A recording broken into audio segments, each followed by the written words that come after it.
maksud dari tema yang akan kita bawakan ini, maksudnya kita bukan untuk mencari-cari kesalahan orang lain. Bukan pula untuk memvonis individu tertentu, tidak. Tapi hikmahnya atau tujuannya yaitu agar kita dapat mengenal bahaya syirik, sehingga dapat menjaga diri juga keluarga kita dari bahaya syirik. Sebagaimana jika kita ilustrasikan, seperti kita mempelajari bermacam racun yang sangat berbahaya bagi tubuh kita. Kenapa kita mempelajari bermacam racun yang sangat berbahaya? Tentu saja agar kita tidak salah meminumnya.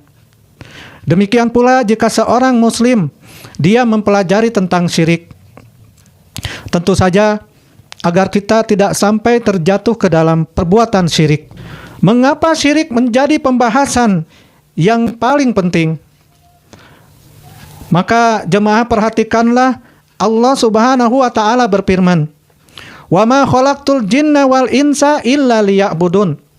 Tidaklah aku menciptakan jin dan juga manusia melainkan untuk beribadah kepadaku. Quran surat Ad-Dariyat ayat 56. Nah, ibadah yang dimaksud di dalam ayat ini kata para ulama adalah ibadah yang dibangun di atas tauhid. Maka jika tauhid rusak karena syirik, tujuan penciptaan manusia pun ini pun akan rusak. Nah, dakwah seluruh nabi mereka membawakan tauhid. Allah Ta'ala berfirman, "Walaqad ba'atsna fi kulli ummatin rasulan." Sungguh kami telah mengutus kepada setiap umat seorang rasul yang menyerukan ani'budullah, sembahlah Allah, wajtanibut tagut, dan jauhilah tagut. Quran surat An-Nahl ayat 36. Nah, jemaah, ayat ini menunjukkan bahwa dakwah para nabi ini memiliki dua pilar. Dakwah para nabi memiliki dua pilar. Pilar yang pertama beribadah hanya kepada Allah Ta'ala, dan pilar yang kedua adalah menjauhi berbagai macam bentuk kesyirikan. Nah, ini dua pilar yang penting. Lalu pertanyaannya, apa itu tauhid?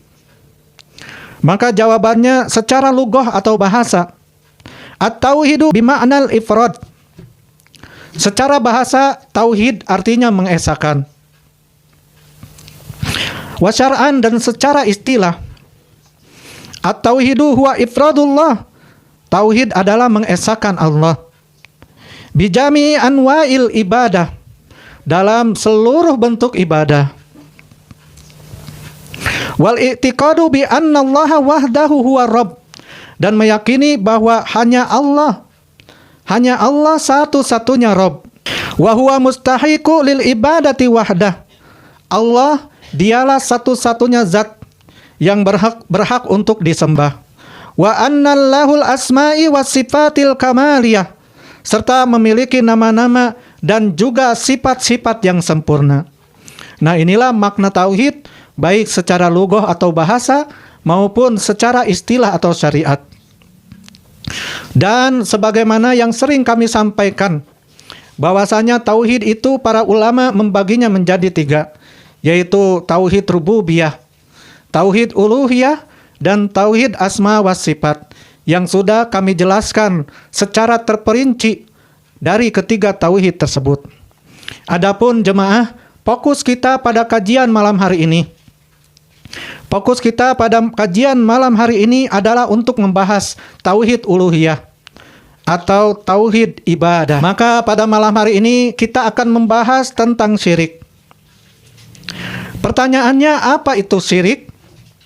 Maka para ulama menyebutkan secara bahasa, asyirku bima'na ittikhadis syarik. Secara bahasa, syirik berarti menjadikan sekutu. Wa syar'an, adapun secara syariat, asyirku huwa ja'alu nidalillahi bima huwa min khasa'isihi. Secara syariat, syirik adalah menjadikan tandingan bagi Allah. Syirik menjadikan tandingan bagi Allah dalam perkara yang menjadi kekhususannya. Sawaun fi rububiyati, baik dalam bentuk rububiyah, au uluhiyati, maupun dalam bentuk uluhiyah, au asma'i was sifat, maupun dalam bentuk asma was sifat. Allah tabaraka wa ta'ala berfirman dalam Quran surat Luqman ayat 13. Inna syirka ladulmun adimun. Sesungguhnya syirik benar-benar merupakan kedoliman yang sangat besar. Allah tabaraka wa ta'ala berfirman di dalam Al-Quran surat An-Nisa ayat 48. Innallaha la yaghfiru ayyushraka bih. Sesungguhnya Allah tidak akan mengampuni dosa syirik. Wa yaghfiru ma duna dzalik liman yasha. Dan Dia mengampuni dosa selain itu bagi siapa yang Dia kehendaki. Nah, ayat ini jemaah menunjukkan bahwasanya siapa yang meninggal dunia dalam keadaan membawa syirik besar dan belum bertaubat, maka tidak akan mendapatkan ampunan dari Allah Subhanahu wa ta'ala. Oleh sebab itu jemaah kaum muslimin yang dirahmati Allah Subhanahu wa ta'ala, banyak sekali orang yang takut terhadap kemiskinan. Banyak orang yang takut terhadap penyakit. Banyak yang takut terhadap musuh.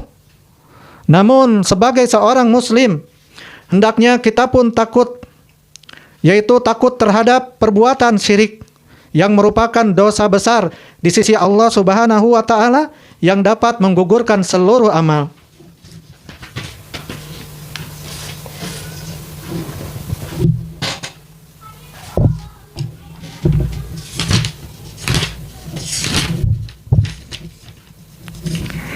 Nah, oleh sebab itu jemaah yang dimuliakan Allah Subhanahu wa ta'ala, maka kita harus mengikuti jejak para nabi, di mana para nabi senantiasa mengkhawatirkan dosa syirik. Bahkan Nabi Ibrahim alaihi salam, Abul Anbiya, bapaknya para nabi, Nabi Ibrahim berdoa, wajnubni wa baniya an na'budal asnam. Ya Robku, jauhkanlah aku dan anak cucuku dari menyembah berhala. Quran surat Ibrahim ayat 35. Nah jemaah, jika seorang nabi seperti Nabi Ibrahim alaihi salam saja, dia berlindung kepada Allah dari perbuatan syirik, maka tentu kita harus lebih termotivasi, lebih pantas lagi untuk terus memohon kepada Allah agar kita dijauhkan dari perbuatan syirik.